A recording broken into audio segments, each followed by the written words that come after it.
Bonjour à toutes et à tous et merci de votre fidélité. La vie chrétienne n'est pas une morale d'abord, mais une marche à la suite du Christ.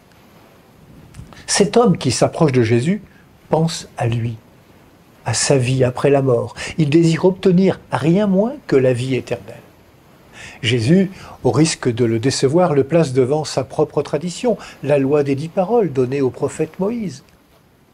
La réponse du jeune homme flatte son orgueil. Tout cela, je l'ai observé. On a envie de lui dire bravo.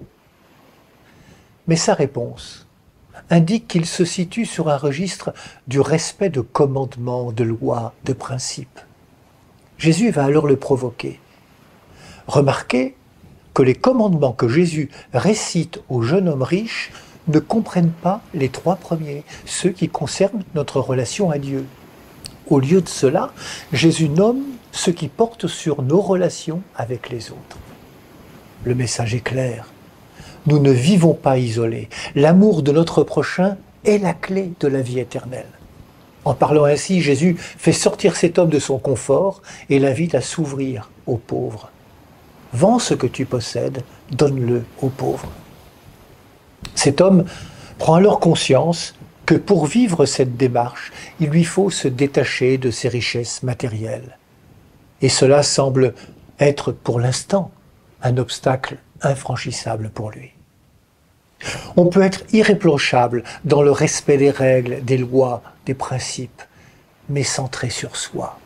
Jésus apprend à cet homme la miséricorde d'un Dieu qui s'ouvre aux autres. S'approcher de Jésus est une bonne chose, mais c'est dangereux, parce que cette rencontre nous place devant nos contradictions, nos limites. La proximité d'avec Jésus nous place aussi devant tout ce qui nous retient d'aller à la rencontre des autres, de tous les autres. Nous apprenons aussi de lui ce qui nous manque. Au contact de Jésus, nous apprenons que vivre de la vie éternelle n'est pas d'abord de faire, mais d'être disciple de Jésus. Viens, suis-moi. Apprends-nous, Seigneur, comment nous libérer des choses qui ont une emprise sur nous. Ils nous empêchent de te suivre de plus près. Aide-nous à comprendre que nos biens ne sont pas le trésor que nous recherchons.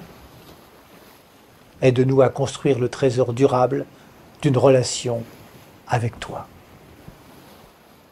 Bonne journée à toutes et à tous. Prenez bien soin de vous et des autres.